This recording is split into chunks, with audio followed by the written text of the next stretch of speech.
Happy Friday, guys, and welcome to another episode of Let's Talk Dubs. I'm your host, Bill T. On this episode, we get to kick it with my homeboy, Scott Moses. That's right. 20 years later, and Vegas is making up for it. All these years put in hard work, Vegas has become a place to be looking for cars to come out on the scene, and there's more coming out in the near future. Now, on today's show, we get to talk to my homeboy, Scott Moses. You might be familiar with him because his double cab is in the magazine this month. That's right. The Trouble Cab is featured this month's Hot VWs. We talk about Scott, about the build process. We talk about the behind-the-scenes story on the double cab and how that came to be and what his inspiration was behind building it and some of the inspiration behind his other car. And we just get to kick it. So you're in luck this episode because me and Scott have been buddies for a real long time. Been friends as teenagers, and it's nice to see him get his car featured in the magazine.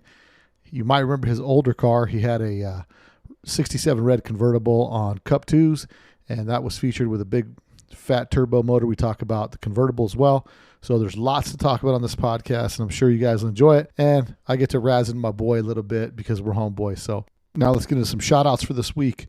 First shout out goes to VW Sean T. He leaves a 5-star review on Apple Podcasts, and he says, great interviews with influential members of the air-cooled community. I really enjoy the conversations with fellow VW enthusiasts. Ron sends me an email and says, hey, Bill T, just curious if there's any update on the DMS hydraulic kit. He said, I thought you pulled the trigger on it. Don't know what the turnaround was. Maybe a couple months earlier, but thought I'd check. As an old guy to the scene, I really enjoy the podcast. Cheers, Ron. So Ron, to answer your question, I did order the Demon Motorsports kit. Ryan Lother reached out to me about a week or so ago, and we confirmed some information on the beam. So I'm hoping to see it sometime around May here. Pretty excited to get it. George T is obviously going to be putting it on for me, and I'll give you guys a full update. But I'm pretty stoked. If you guys don't know anything about the hydraulic setup, make sure you go back to episode number 110 and take a listen to that. Demon Motorsports, Ryan Lother, and we go over the new style hydraulic suspension. So that's a good one, and that's going to go on my bus. So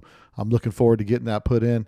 Also this week I got in the mail from Type E Motorsports, one of the sponsors, I got a 4-inch narrowed front beam. It appears to be quite high quality. I know my boy Jason Dunkel ordered a front beam from him, and he's pretty happy with that, as well as I got my shifter from Gene Berg. So, and now a word from our sponsors. Are you looking to get some disc brakes on your bus on the down low?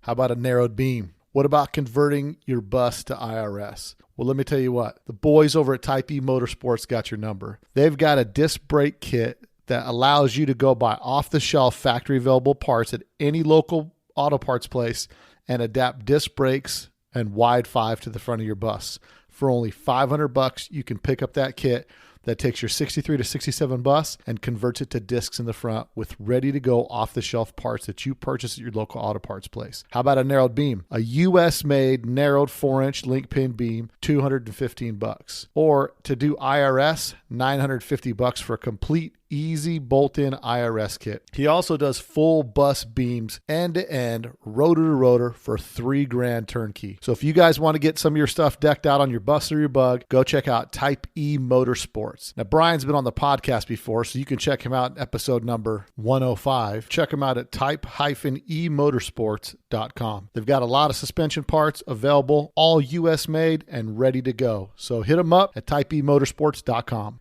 Guess who's back? VW Trends Magazine, that's who. Bringing back the fun in magazines. A true cross-culture of the VW hobby. VW Trends was always willing to step outside and bring you the latest trend in the VW scene. And you could be a part of this historic relaunch. How, you ask? Well, go to VWTrendsMagazine.com, and there are several different ways that you can help relaunch this magazine. That's right. This is a grassroots effort put on by the VW community itself, relaunching one of those fun magazines that was bringing the culture to the market. They've got subscription packages all the way from $1.99 in the Founders Club, all the way to donate $5 just to do your part to help get this back on the scene. This magazine for the people's car is for the people, and it's by the people. So now you guys can be a part of history and contribute to help get this magazine relaunched. First issue's coming out shortly, so stand by to get more details on that.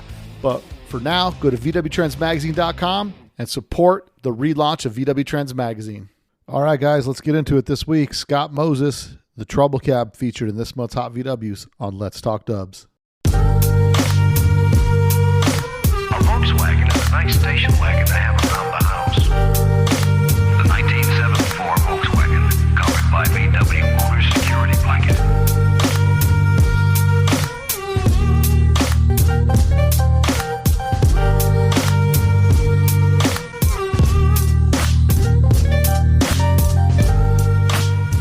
On today's podcast, I'm welcoming in one of my homeboys, Scott Moses. Scott. Hey, welcome, Bill T. Scott is in the building, and Scotty, as you guys know, is one of my boys, drives a red turbo convertible, and you'll be a little more familiar with him because Scott this month is in HVWs magazine. He's the green double cab. It's looking good. Congratulations on the magazine feature, Scott. Thank you. And we're going to talk about a little bit of that today. So we're going to talk about Scott. Here's what we're going to do, because, and the advantage we have is Scott's a buddy of mine. So we're going to get a little bit more behind the scenes on the double cab. Yeah, it's all the way in the back, Scott. Scott's looking at the magazine here in the studio for the first time. He's only seen a few pictures on Instagram or on Facebook, and you'll see it. Did you find your feature yet? I found the feature. Yeah. And so, one of the things that we wanted to talk about was we talk a lot about being VW guys and magazine guys, right? Like, we love magazines, which is what was our motivation. We're going to give maybe our little 2 cents about some of the magazine stuff, because on this month's cover, there's a Baja bug that happens to belong to a sponsor of the magazine. And for me, it's a little over the top. They have the front cover. It's an impy bug. The back cover is a full impy bug. The street scene, which Hot VWs is more the street scene. I don't really see any off-road people buying Hot VWs magazine. No, I mean, I don't think, that's the thing. I don't think this growing up reading this, this publication, other publications, that produce the same type of material. It's not right. It was almost like the magazine had the gratuitous, here we'll throw the off-road guys a bone and just put a little race feature or whatever in there, because it never really had prominence in the magazine after the early 80s when off-road was huge.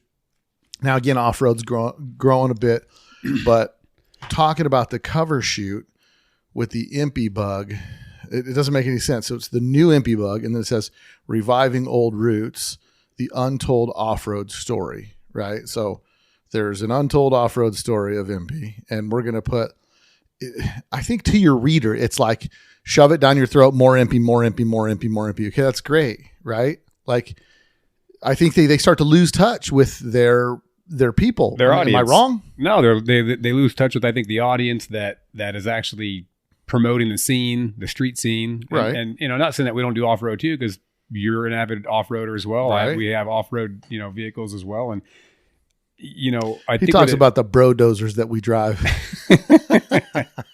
Hey, we're building Tundies too. But the, what's your take? Okay, Scott's a couple years younger than me, just so you guys know. We both grew up in Vegas. We met each other. Ironically enough, we met each other at the Jamboree, the 89 Jamboree. Yep. Because that was the first California car show I ever went to. It was the 1989 VW Jamboree in Costa Mesa. I met Scott there. Somehow I saw this goofy looking dude with Ray-Bans that were twice the size of his head, and we started talking.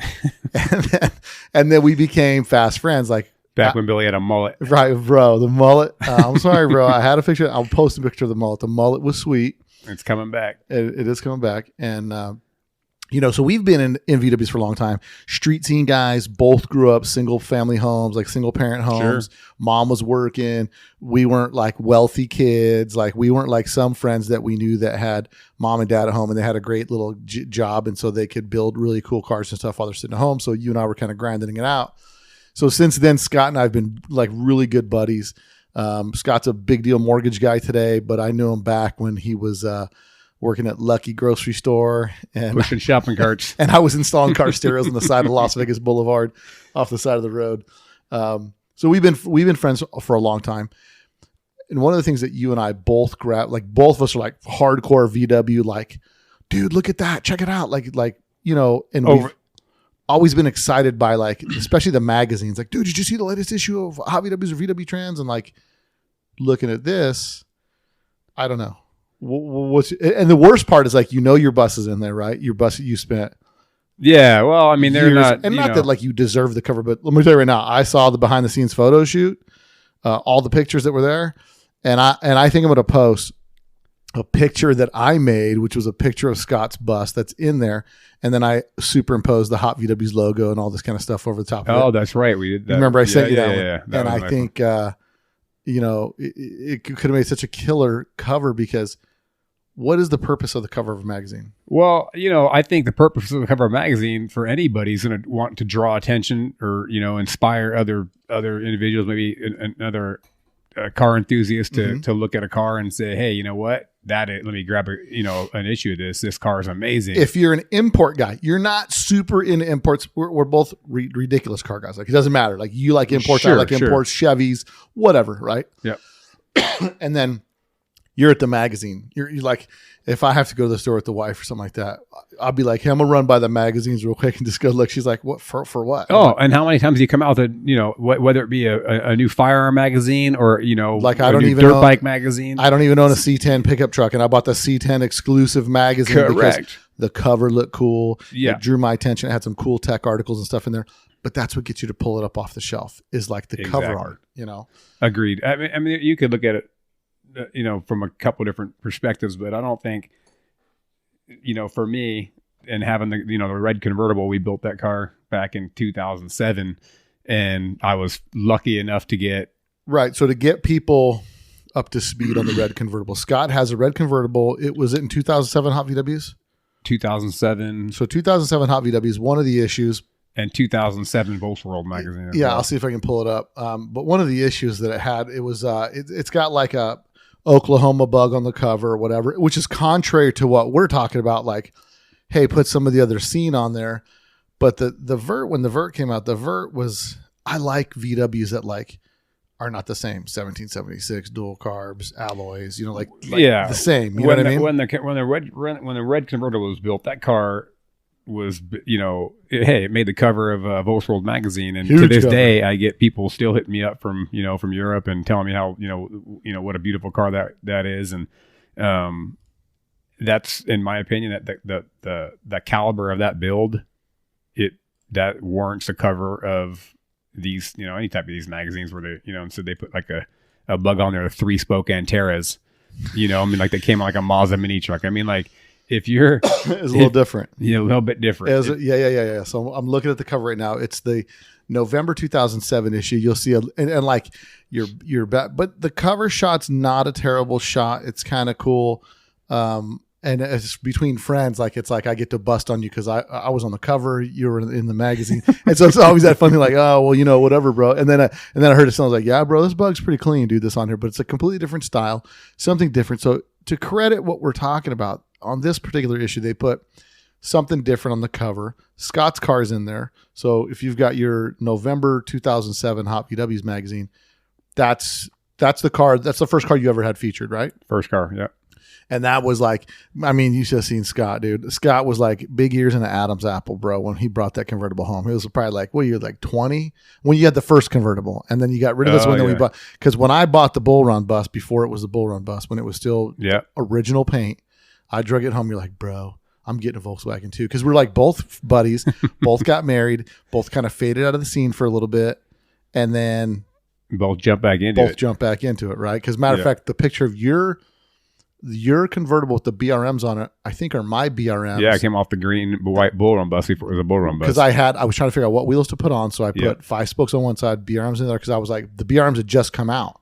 And I was like, bro, I'm going to be the first bus with BRMs on it. And then I was at the Classic that year, and I'm like, oh, okay, there's a bus with BRMs. I'm not doing BRMs, because the chase is like constantly to find something different. It's always about elevating the game. To define your car, make your car stand out. It is. We all know the builders, and and I'm sure people in the scene follow the the Pips and the DBK cars and the guys back east that are building show stoppers and just basically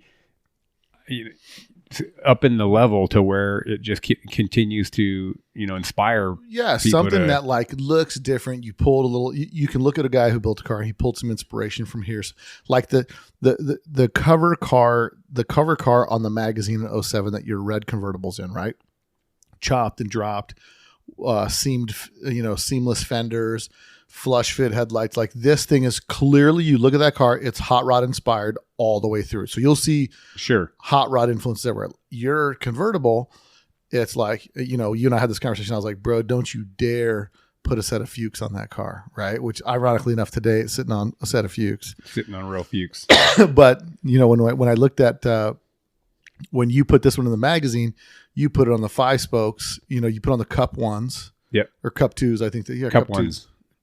Cup 2s. Cup 2s. These are cup 2s. Cup ones are flat, but you put on the cup 2s, and they're black with a polished lip, and it just looked super clean. It was kind of like building that car like a high end VW. Like the leather interior. Yep. And then Scott's always been like, when Scott had a 1776 with a Stinger, bro, you'd have thought the guy had a 2332 at 48s, bro. This guy was wide open. It didn't matter where he was going, dude. Like, Scott was showing up, you were getting embarrassed, bro. Like, that's my buddy in the red. It was the color of a russet potato, that first bug that you had. 58. That was a great car. That car. Bro, this car had no interior. You know what he had going for him? But Scott was on, like, when we were broke kids back in the day, he was on next level because he had Scat seats in it, bro. Scat Pro cars. Bro, I was like, oh, this guy's got Scat Pro cars. This guy must be rich. But there was a stitch of fabric anywhere inside this car. There was no carpeting, no door panels. There was nothing inside this red potato, dude. But that's kind of how he came up. So like when you finally get to the point where you want to build your car, you go through and like you do all leather interior. You do like everything like finer finishes. And then with the motor, you did the big nasty turbo. And so tell us about the turbo motor in that car. The turbo motor, that kind of was inspired taking a trip down to Arizona and meeting Dan and the crew at CE. And, he was kind enough to let me take a ride in one of his customers' cars. And, it's funny. I spent a ton of money on building a naturally aspirated, 48 motor. And we had all the parts, to assemble that. And I went for one ride, and I can't remember the gentleman's name that took me for a ride. It was a 56 or 57 oval window. The green one? The green one with the blow through turbo setup on it. His name was like it was a different name, But anyway. One ride in that car,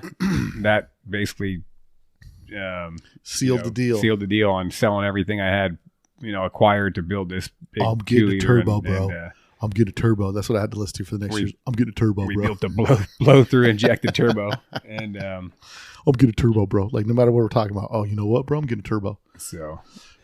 So you built that motor. I mean, that car is ridiculously fast. Now the motor version you're on right now, motor is 2.0 or 4.0 for the motor. Fourth time the motor's been redone. Or? No, second time. The second motor.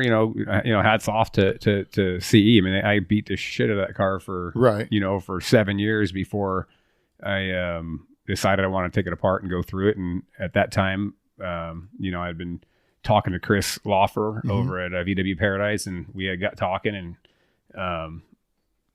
thought he felt like he could go through it and change a few things and make some bigger power. And so we did that, and now I have like I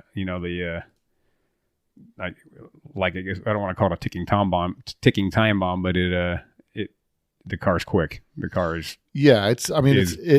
what'd you run that car last time before the tune you have on it this time? Last time that car ran 11s. 11s. This is not now. Just so you guys understand, this car is a full street. It's carpet padding, leather. Probably has an extra foam pad in the seats. It's it's got everything. There's nothing. There's 0.0 lightened about this car, and it's for sure something that's got a lot of weight to it. So.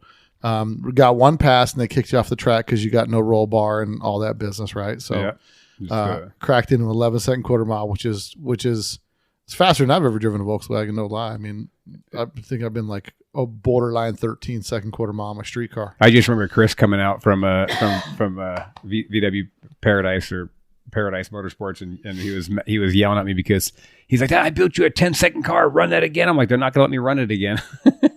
he was all mad at me. Sorry, Chris, but I know I'm driving a 10-second car. It feels quicker than that when you're driving around town, and it can get away from you real quick. But I love that car. It's got a ton of power, and it's one of those things where it's like it's your car. It's finally done, and you've been going through the evolution recently of like.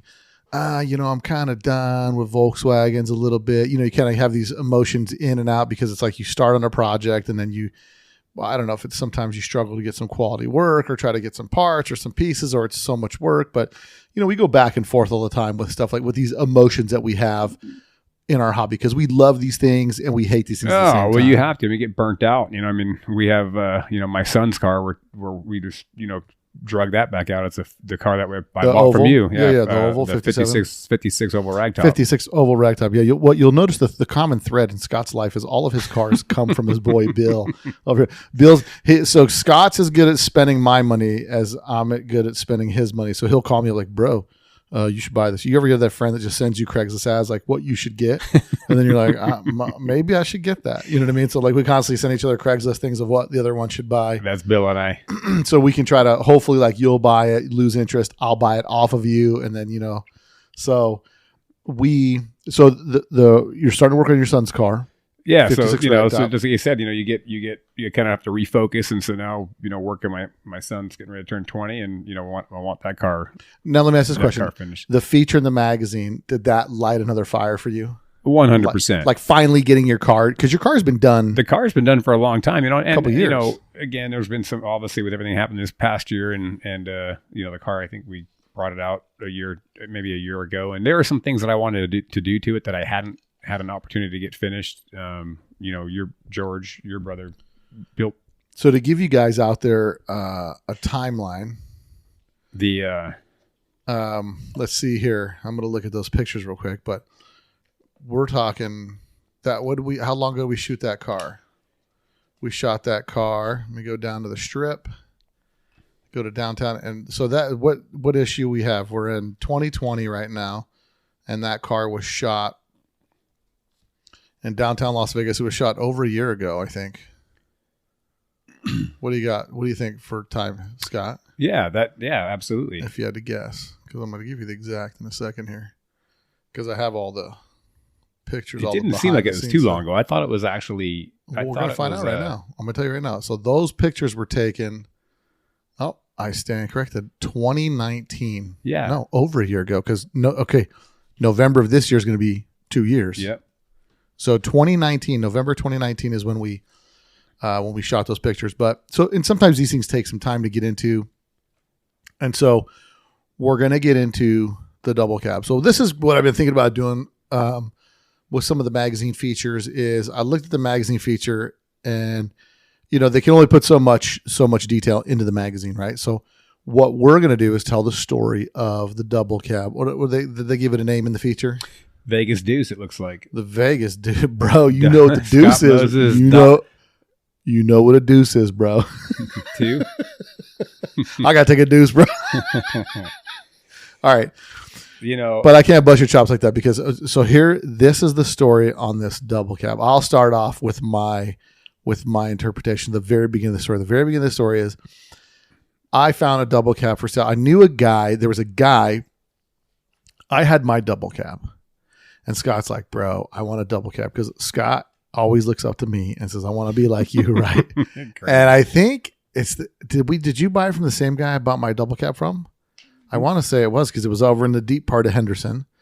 Well, that was when you had the one that you were doing Goldfinger. You were doing tile on that thing. Right, I was driving. You were slinging tile, delivering tile, going snowboarding. I think it had a big old busted hole in the side, like it was like a quarter panel shark bite. It was funky. It was hammered. But I had a double cab, and this was back when I was starting the double cab craze.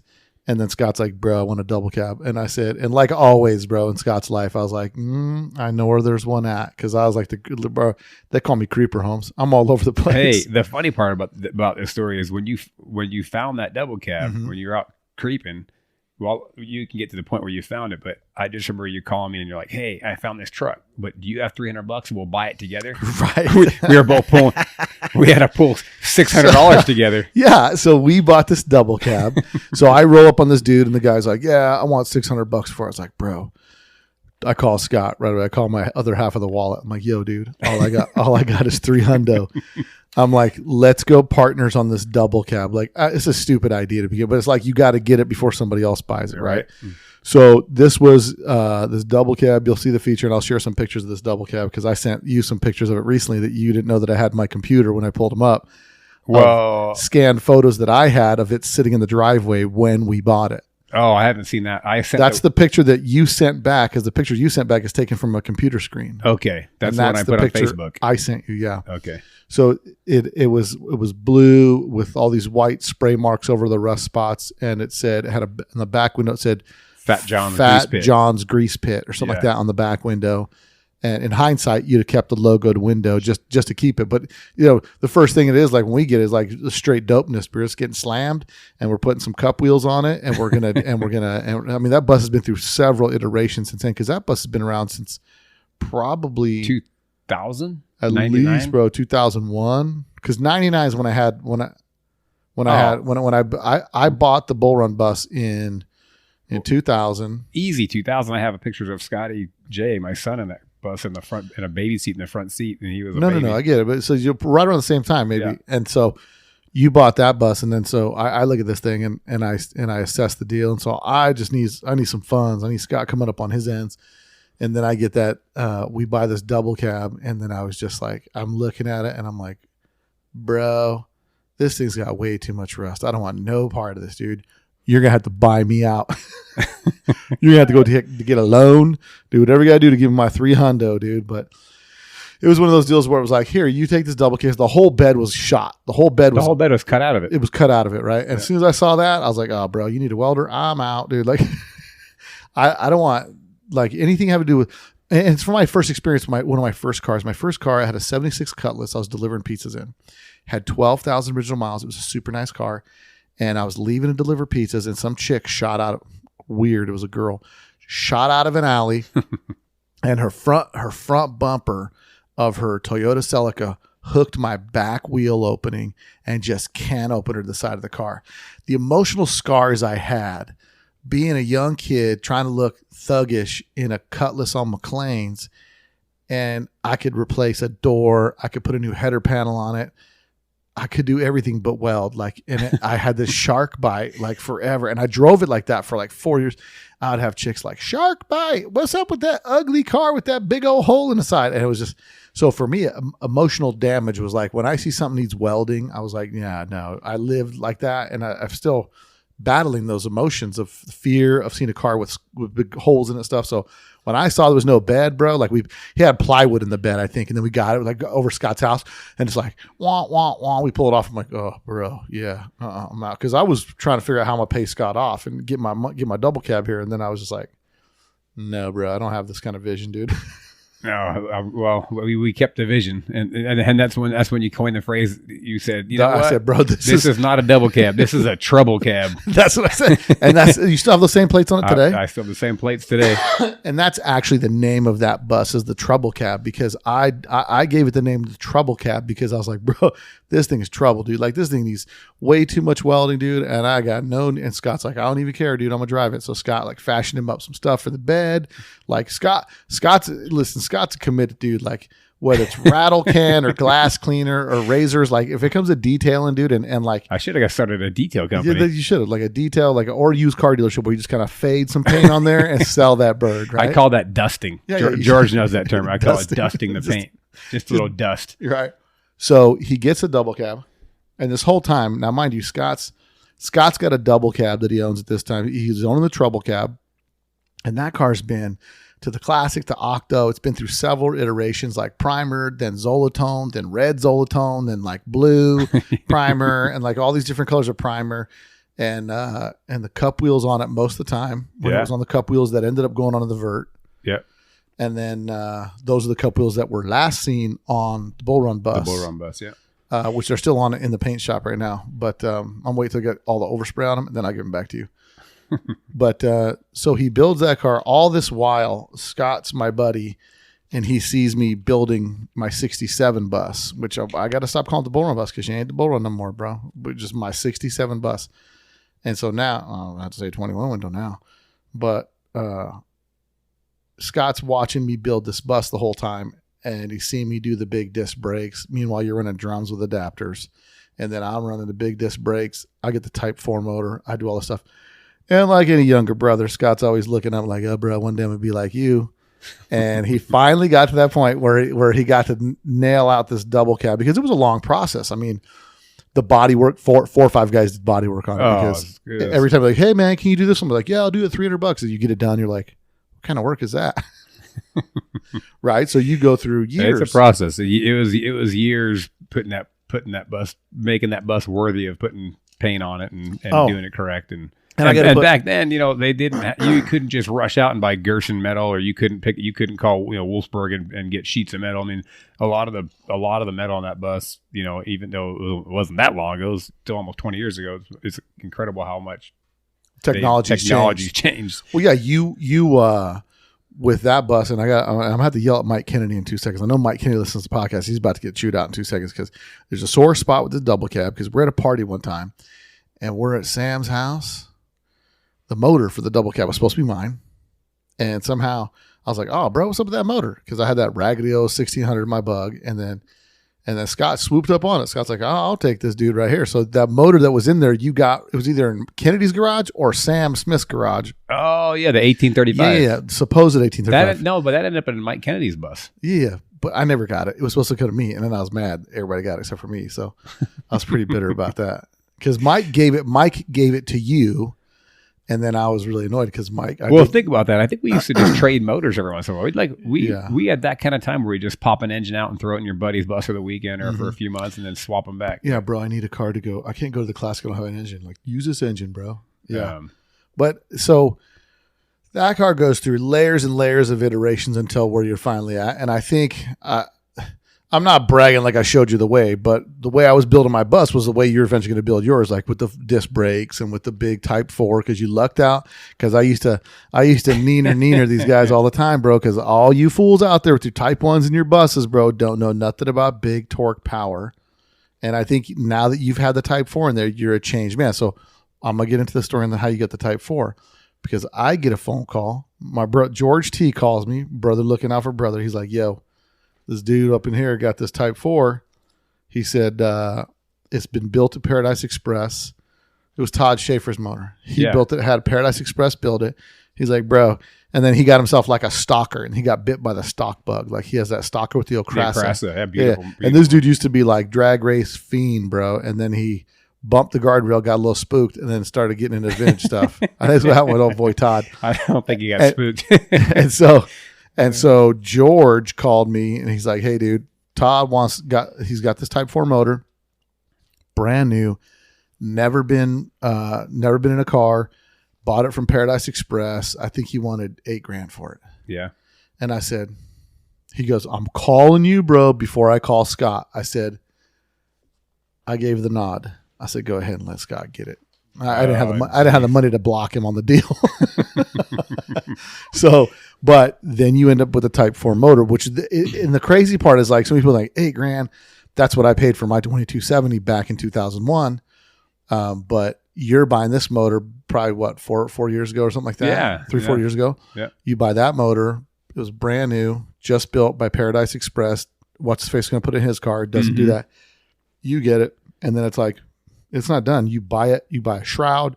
What all stuff do you do? I mean, it's a complete motor when you get it. Well, and then you still go through it. Of course. Top of the add-ons. The add-ons. I mean, you're not. That motor was originally built for a Class 5 off-road car, and so there was numerous things that had to be changed on it. But we how to get the right, the correct header, the exhaust, the fuel. Yeah, the George oil, T comes into play for all that stuff because. Yeah. Everybody being so busy right now, it's like, and then you want it done right, you just take it to George. Oh yeah, well, he doesn't cut corners or anything. So that motor turned into a whole nother second build. To get 100% to get it in the bus. But I can because you could have shoehorned in there with the fat. Sure, yeah, you could have. Yeah, you could have got it. But it's like you got a bus that nice. Why do that, right? Yeah. And so we got that thing dialed in, and now, well, I think the motor, the double cab. I'm pretty sure I hammered you out on Vegas Boulevard one night. I think we got video of that, bro. So if you guys are on my Instagram, go on my Instagram, go to my reels, and you'll hear it's a song by Skinny Puppy, and it's called "Going Down."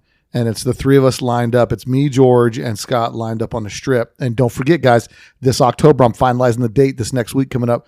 We're going to be doing something again this October, and it's going to be even bigger. So you guys want to do some VW shootouts on the strip, bro, you know where to come. October, first week on October here in Vegas. So, but we've tangled a little bit with the motors back to back. Really, it depends on who gets the jump. pretty on par. They're both pretty stout. Yeah. I mean, We just recently drove them down to Octo yeah. with our wives. So Bill and I were well, there was a crew of us. Was crazy. Five buses. 5 buses. And 3 of them were double cabs. Yes. Because it's you, me, and Jason from Ross Wolf. Yep. In double cabs. And Jason was just like, dang, bro, you guys drive fast. And then most of us had our wives with us. Yeah. Right. And, Yep. because they love going fast, especially mine. So we were in this full-on shootout, Bill and I, going down the I-15 at like 9,500 mile an hour, doing these we were these battling down the 15. Yeah, it's a good time. With my wife screaming at me, "Slow down!" I'm Yeah. like, I can't let Bill beat me. Yeah. So. It's not a race. Yeah. But and the funny part is like, rewind back to my first trip trying to go to California. And I'm trying to drive my bug there. We just finished the moto the night before. I got my girlfriend in the car, and the flywheel kind of comes off just as we cross the state line. You don't need this. And then I'm sitting in the back, being tow barred in my car, sitting in my car, like being so upset. And now it's like here, 25 years later, we're hauling down to Octo in our buses, like in buses that people would normally tow places, and we're driving them. It's like, oh yeah, that to me is the funnest part now. Everyone wants to give me a hard time because I traded a car that weekend and I ended up putting my bus on a trailer because everybody didn't want to wait for the guy to get there for me to do the car trade. They're like, we're just going to go ahead and go. George did that. George was like, you put your car on the trailer, dude, and then we're just going to go ahead and go because we don't want to wait. And I get it, but they didn't want to get slayed on the highway again, dude, by the old carbon cab. So I think that's the best part about the double cab for me is the fact that it was built to be driven. George made a comment about that on I think he just made a comment from George from the wagon about how when we did get it running and he had finished it up, we literally got the bus running. I think I drove it around. This is when you guys were at the underground garage. Mm-hmm. I took it around the building and it was getting dark out, and I came back up to the shop, and that thing hadn't run in 4 years. And I go, all right, I'm going to head down to buses. He's like, well, don't you want to get the trailer? I'm like, this thing's not going on a trailer. Right. And not buses. Oh, yeah, buses on the bridge. Yeah, BBB. Mm-hmm. So I literally rolled out by myself because everybody was either down there or they're going the next day. And I left his shop, went home, grabbed the bag, and got on the highway and drove that thing down to buses. In all fairness, that's like buses drives a nice drive. And you and I've got pictures of me in the Bull Run bus and you in the Trouble cab, like when it's still in the original blue primer, when it's just slammed with the rack on the back. I think you had I'm not sure you had the top of the back, but on the beach down in Lake Havasu. Yeah, Lake Havasu. I've got that picture, which I'll post on I'll post that this week on my Instagram, just so you guys can see that picture of all the stuff we're talking about, like how the iterations of this double cab that goes through. And I thought it just made sense, to do the podcast with Scott since he's one of my homies, and then plus he's in the magazine this month, and go over all the details on that, because there's a lot of stuff that you don't know about that bus, or that you might be better for understanding by hearing the story. Because I think with me driving my bus a lot of places on the highway, because when everybody else has got their buses and we're on the highway, oh, it's so much fun. But when everybody else had type 1s and I had my type 4, and I'd be like, later guys, and just leave you guys on the hill. You guys used to get left pretty hard when I had when I was the only one mobbing a type 4. Yeah, I think George might argue that his type 1 runs pretty hard. Bro, listen, George's type 1 is a 2332. Nobody else is a 2332 in their bus. Everybody else is running 1600, 1700. Sure. You, Kennedy, all them guys. We used to mob down there to Octo, and then you guys thought when you grow up you're gonna get a type 4, which congratulations, you got a type 4. But it's your impression of driving a type 4 versus type 1. Oh, it's for driving around and drivability, there's no replacement for it. The amount of torque that it has and how effortless it drives around. Yeah, it's just like you don't got to wring its neck. It fits with like driving a modern day car now. Like you get in there, there's plenty of power, you can shift, and like you're not having to like. Oh yeah. Well, we drove, shortly after we put the Type 4 motor in it, we pulled the original motor out when it was finished, and put the Type 4 in it. That same trip, George buttoned it up and we pulled it out of the shop, and he's like, "Are you gonna go get the trailer? Because we're going to drive to the Utah Classic." Right. And I go, I'm not trailing on a double cab. I told you about this into driving. He's like, yeah, but we only run that motor for about 10, 15, I don't know, maybe 15, 20 minutes on a stand. Right. I said, we're driving it. And we hopped in that thing, and there was, I think 5 or 6 of us that drove all the buses down to the Utah Classic, where we stole the dash. Remember that? Yeah, I was there. I think I brought a car trailer that year. Yeah, I brought back some more VDEBs. But yeah, no, that was another example of just hopping in and being able to drive the Type 4 all the way to Utah, and then on the way back we went up to Eric Black's cabin. And in all fairness, everybody needs to know that you do drive a Ford diesel, which is why it's just easier to take the double cab, bro. I drive the Laramie Dodge, dude, and it's like why air conditioned seats, living the dream, 40-foot trailer, whatever, it doesn't matter. But yeah, comfort. But yeah, it's I mean driving those things on a highway, it's almost like once you've driven a Type 4 on the street, even a mild, just the bottom end torque, you're done. Like you're done with the Type 1s. It's like it's bulletproof, rock solid. You just even detuned, they're just rock, they run rocks. Good. That kind of brings it back to the whole off-road scene, regarding like those types of motors, right? That's what everybody used to run back in the day, was Type 4s, and all the Class 5 cars and Unlimiteds, they would run Type 4 motors. But again, like that scene of off-road cars, that's not even everyone's going to Ecotech and they're Chevy. starting to do a vintage class now, where like they're this vintage throwback deal. Mm-hmm.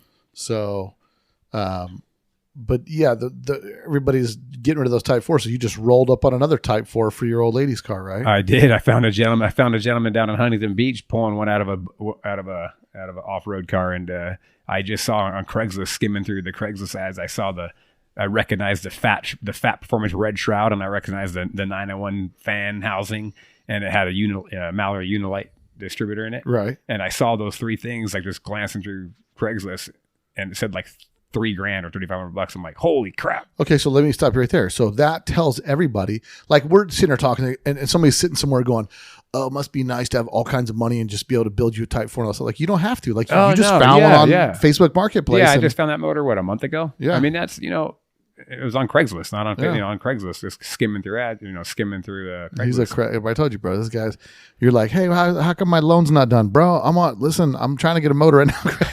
I'm trying to buy car parts. I think, look, the deals are out there, and people say that all the time. You got to hustle. You got to be looking for them. They say, someone will say, oh, they'll see the double cab, right? I would say the double cab is nice as it. Keep the mic in front of your face. Sorry. People are going to start getting crazy like, man. I'd say as nice as a double cab turned out. Scott came to life. It's still, I would say that can be considered like a budget build. That the double cab. Well, yeah. I mean, you're super cheap.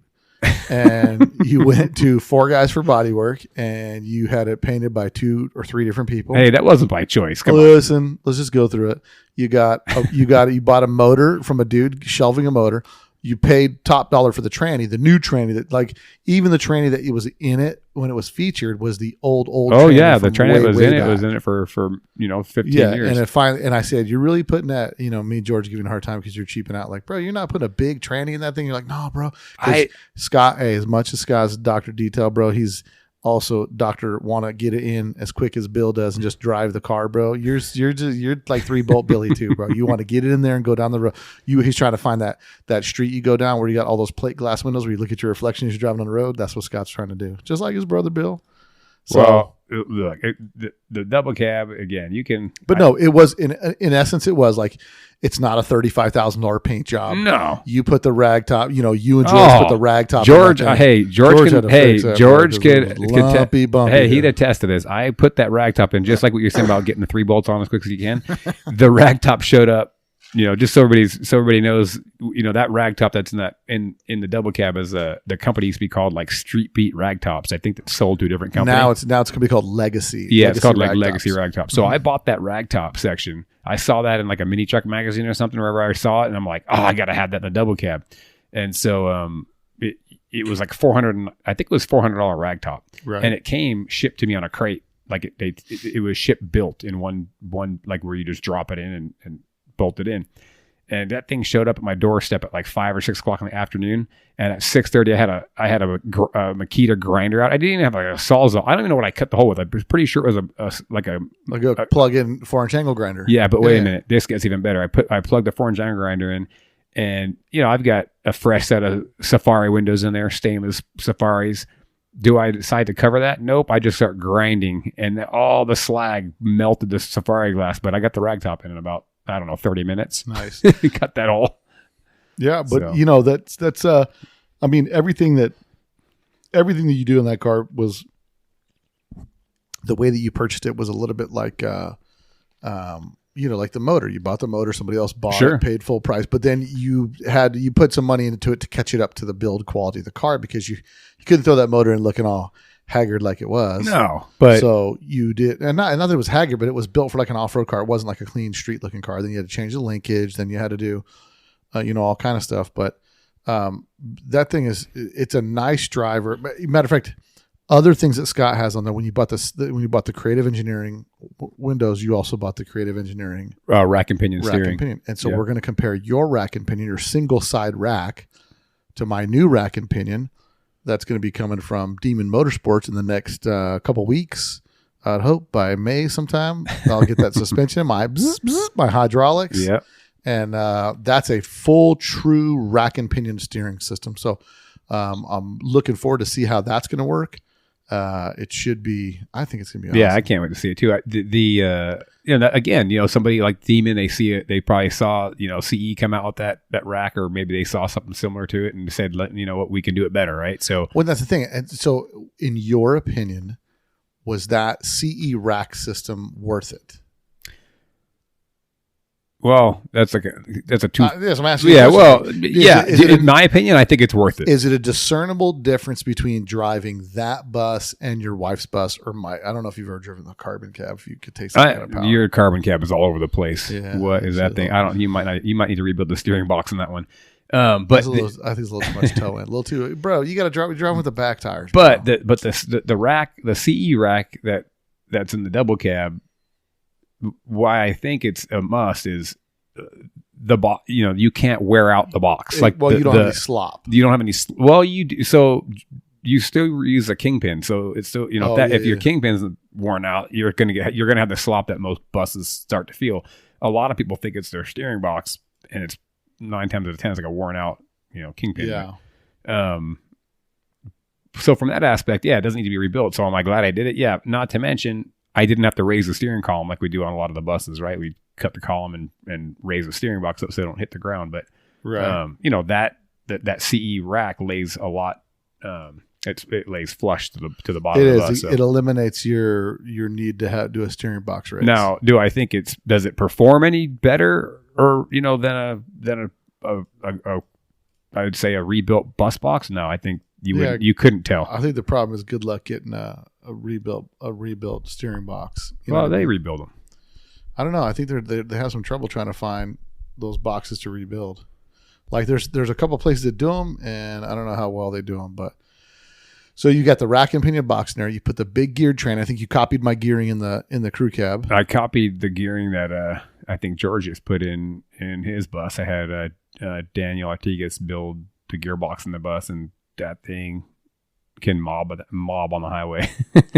And that's because that's how I built mine to like I was telling someone the other day, you don't go into fourth gear in the carbon cab until almost 60. Yeah. About 60, that's when you go into fourth gear. So yeah. I talked to John, I consulted John, and we had a sit down, and I said, listen, John, I'm into type 4s. And then the whole conversation started from there. But I said, I want a tranny, because when I first finished the double cab, when I first finished the carbon cab, it had the 48s on it, and it had the Fat Performance shroud. Like, I'm cheap, bro. I didn't get the new shroud, nothing. I put the Fat Performance shroud in it. I had 48s on it, and I drove from Clovis, California to Sacramento Buggerama. And when I drove to Sacramento on the ride home, I ran out of gas, and the tranny, I think I was cruising at like 3,800 RPM, and I was like, "Yeah, bro, this is not fun. It's rough on them. Not fun. Well, it's just not fun." It's like, So when I switched, when I came back and we pulled the motor out because I blew the motor up, and when I pulled the motor out, I was like, bro, I got to get this tranny re-geared. So then I gave it to John and I said, what is the tallest gear that I can get? And we went over a couple different combinations, and I think it's because everybody does the 080, like the 388 with the 089, and I'm like I don't know if this is it, but it's like 412 with 082, which is like even taller than that. And unless you've got it, like if you took my 2.6 liter out and put a 1600, you're not going to push fourth gear because it's so tall. Like you've got to have the torque to push it. So that tranny for me was like, the best thing ever, which I think George had emulated those gears because he drove mine. And even the Bull Run bus, I had the 388 with the 089 fourth, and it's like totally different top end. The 388 082 is what I believe is in the back of the double cab. On your double cab? Mm-hmm. I don't know. Look at your tech box, bro. But I did the 080. I did a 082 with the 437, which is tall, which is like the tallest I think you can get. Yeah, so you got 388 with 082. Yeah. But you got an Artigas tranny. You did Artigas built your tranny? Yep. Yeah, I had John at RC Trans do and mine. It has, we did axles and heavy duty side covers and, everything you could do, I think, to try to keep it as alive through all my burnouts. Yeah. And so you've had that. So you've had that bus. I mean, the long story people don't know, if you've had that bus has been in quote unquote the family for over 20 years. Yeah. Over 20 years. And Mike Kennedy stuffed me on the motor. So shout out to Mike. And then he gave you the motor that was in it forever. That little 1835. When I was a kid, I wanted that. And then it was, I was beat up on Mike for something else, for one other thing. Not just the motor. And then I bought the other double cab before I bought mine. Well, yeah, that was when. And then I saw you. But wait a minute. Okay. Hey, guys.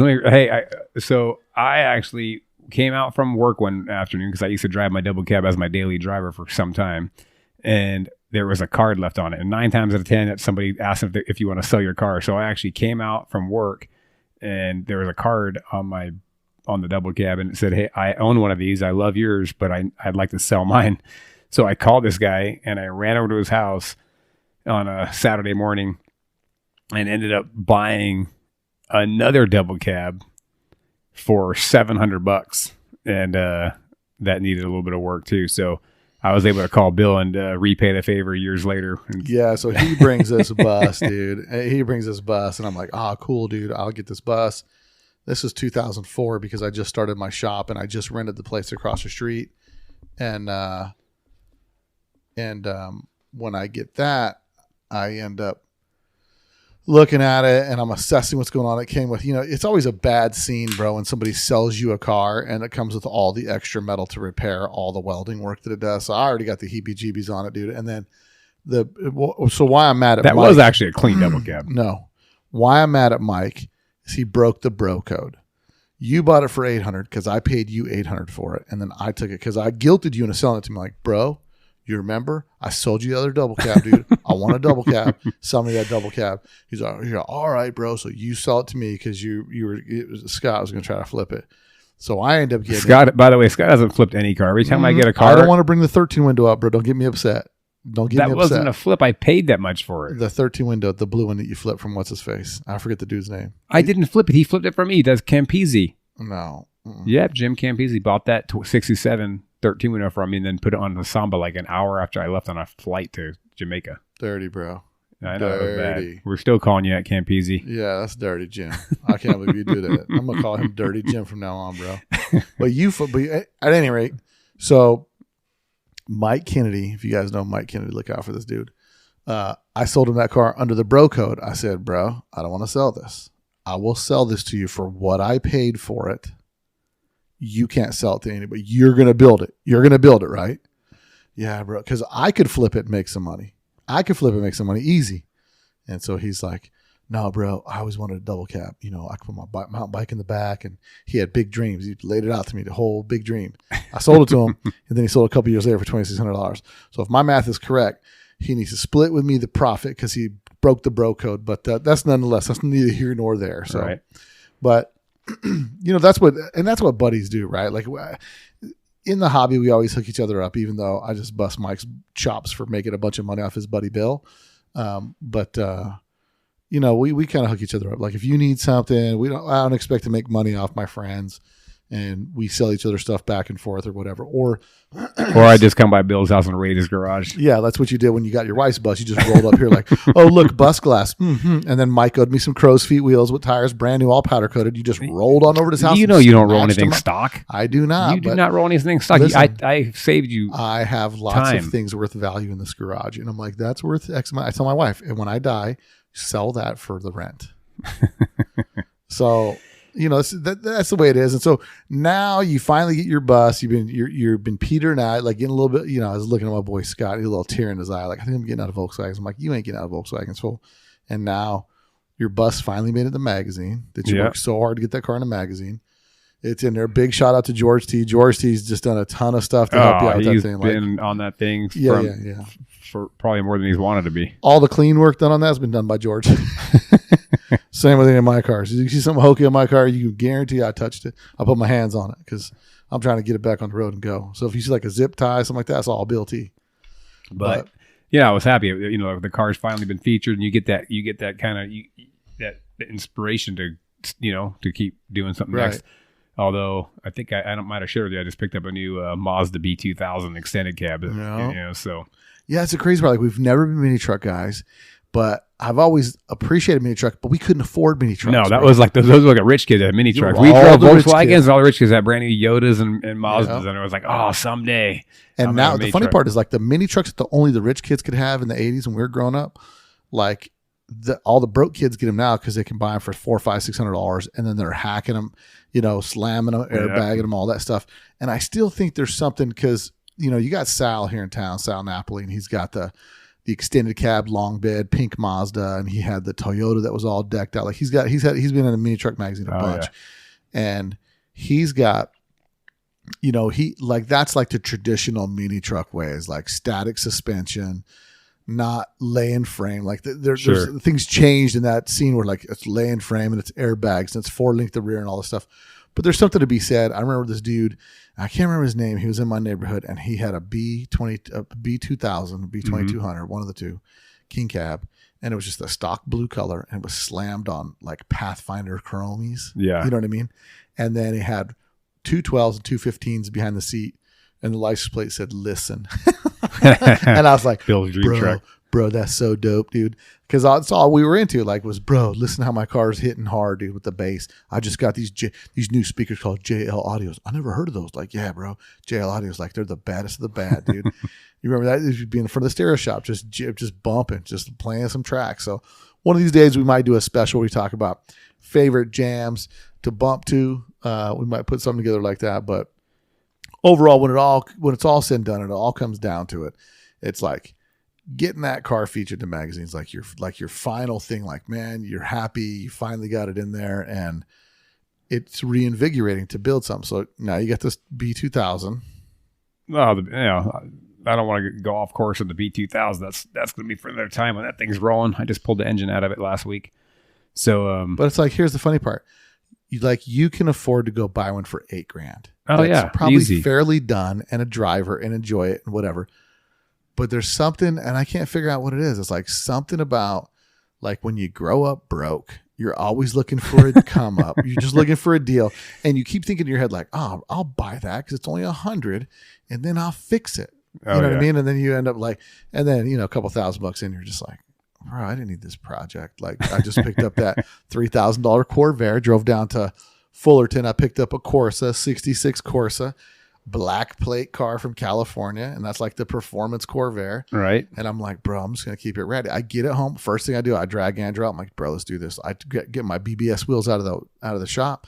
We jack it up, drop the front springs, cut a couple coils off. It's like me and the boy are just like, okay, first thing I do is change this attitude by adjusting the altitude. And then it's like, and just, it's sitting there, still running, not great, still how it is, still smells like dead old people inside, but it just looks good. And I look at it like, bro, I'm trying to cruise that. Well, and that's the exciting part too. When you buy something that's not done, right? It always will be yours. Like you get to build it and make it what you want, and then nobody can roll up and go, oh, you bought John's car. You bought, you know.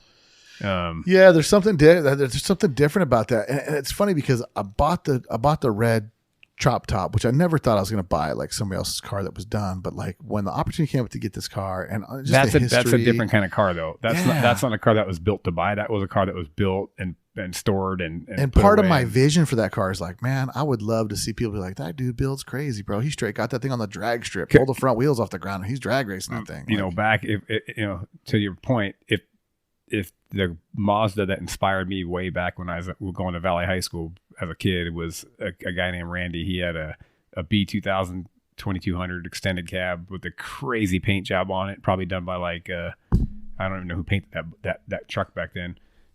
Maybe Gerner Design. Probably Gerner. Gerner, Grandpa Bob, or somebody, whoever was doing paint back then.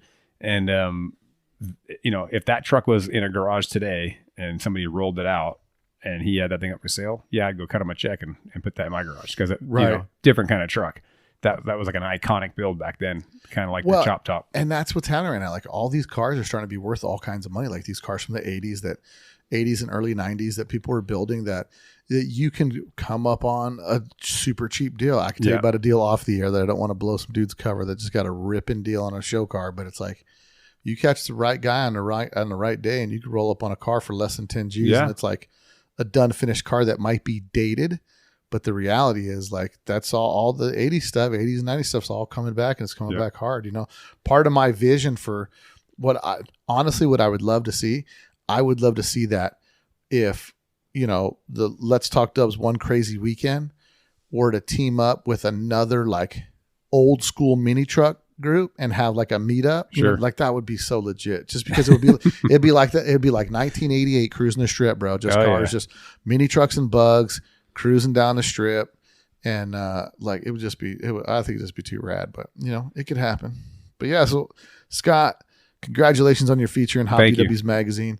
I'm stoked for you. I love the trouble cab. I love the way you did the interior. You stole my ideas. Oh, Bill, by the way, Bill did not want me to put a brown interior in that bus. He's like, you can't put a brown interior in it. No, bro. What was it? I was criticized on that. Probably, I don't know. Whatever. It doesn't matter. I criticize everything. That's what you do to your buddy. You knock them down so they can build them back up. That's how we treat each other. But I love that double cab. Like, green's not my color. There's lots of things that don't work for me, like for me personally, but I'll drive that double cab in a second, bro. And I think that thing's just got such a good look. And it's finally like we've now made it. And what I mean by that is like us dudes from Vegas can roll into California and we get some recognition of building some tight stuff. Oh man. I remember back in the day, that's what we used to talk about. We roll into shows and you'd see everybody running around and like, oh, that guy just took all his money and built that car. Bro, the first class, the first jamboree I'm at, Bert Silo's 56 rag top, the black and white one, had the chrome rocker panel with the puzzle pieces coming out. Oh yeah, and it had like this crazy cube style interior. Whatever. Just that car and the platforms, I was just like, oh my gosh, bro! Like, what would you ever have to do to build a car like to that level? And I'm just like, I was floored looking at it, and I'm trying to track down what happened to that car. I would assume that car probably ended up in that's probably one of the Japan exports. Mm-hmm. But I mean, like that, it went from like we're looking at desert crusty stuff here, like a dude has a turbo mirror and a wink mirror in his bug, and it's custom out here in Vegas. And you go to California, no, another level. Oh yeah, it's like everything. So now we finally get to the point where we get to go out there, represent Vegas. That we got a pretty cool VW scene over here, and that's what I love about the VW hobby. Like every little town has got their cool scene, and if you stick with the hobby long enough, we won't drive. We don't drive the stuff we used to drive back 20 years ago. No. But we're still those same guys. And now we finally have gotten to the point where we can put together the wherewithal or the execution of the plan to have the projects we want. So, or to have the cars we want finished. And it's exciting. I still get the same feeling when I get my bus member, Paul Iozio, and one of his homies came to town for something, and I called up a bunch of these. I'm like, "Hey guys, let's go cruise the strip." Paul, Paul, I think you were with me, right? When Paul was here. Yeah. And so it was like all of us went and we got our cars. And it was like a Wednesday night, but we just mobbed up in our cars and cruised the strip. And he was just like, "Bro, I remember when you guys did that. It was so cool." But it was like, he's in town. The only thing we got to offer is the strip. Paul, you got to get back. You got to get back to Vegas. Yeah. Hopefully we get these guys down here for the One Crazy Weekend coming up this October. So I'm going to get you guys more details on that. But I know Scott's got to run. It's his anniversary tonight. And Yep. Anything else you wanted to wrap? Anything we didn't talk about the double cab that you wanted to bring up, mention, or talk about? No. I mean, I'm excited it was in the feature. I'm going to, try to put together our car with my boy, and hopefully, his oval window will someday grace the cover. I have no luck. I can't get any cars on the cover. On Hot VW is not going to put any of my cars on the cover. Well, I guess. and we got VW Trends coming back to the scene. I know. VW Trends is coming back. So listen, competition makes everybody work a little bit harder. Well, you know what I mean? You can't sit on your laurels and it can't be, the magazine can't turn into Orange County Monthly. Like this, you just can't, bro. It's just, the scene is too diverse. There's too much stuff going on. You got to have quite a bit of variety. I do have to give them some accolades. It seems like there's a lot of features in it this month, which I really dig. There's Eric Arnold's feature. I think that's on Frank's car. Frank's bugs, and that bug was DBK Vegas, bro. Is there a DBK Vegas? I think I'm DBK Vegas. There is ish. Yeah. Scott tries to coattail ride, bro, but he's allowed in because he's related, bro. But yeah, there's a lot of features. I have to give some accolades on there being a lot of features on different cars this year, or this month's issue, so that's good. It's always good to see that. There's a lot of there are some improvements. I think another magazine coming out is going to expose a lot more stuff that's in the scene, get some things out there, and get some more eyeballs on some more cars that I don't think we get to see enough of, in the unique builds and all that kind of fun stuff, because that's the stuff that pushes the bar. Like, your interior, you stole the idea from like a singer. I don't want to say stole, because it's just motivation. Well, it is. I mean, Singer Porsche has kind of inspired me to kind of take that look. And the crazy part is like heated seats. There's not. Yeah, you do have heated seats in there. I do have heated seats in the double. But there really isn't a good shot of the interior on this thing. And it's like, when you're putting a lot in a magazine, you don't really get to see a little bit of everything. And so it's like, the seats on this look really good. The door panels, because it's a basket weave smooth combo, but it's like a tan that's in there, and it's just got a good look to it. So check out the feature. It's this month's June 2021 Hot VWs magazine, man. Scotty Moses, one of my longtime homies, one of the boys, one of the OGs from way back. So appreciate you coming in the podcast today. If you guys like this podcast, and I know you did, make sure you share it with a friend. Go click on those 3 buttons at the bottom of the podcast link. Send it to all your VW friends so they get to listen to this podcast. Don't forget to follow us on Instagram, like us on Facebook, subscribe to our YouTube channel for digital and video content. Plenty more podcasts to come out. You guys want to support the podcast, go to letstalkdubs.com, go to the store, click on some merch, and support your boy. Until next week, guys, later. A Volkswagen is a nice station wagon to have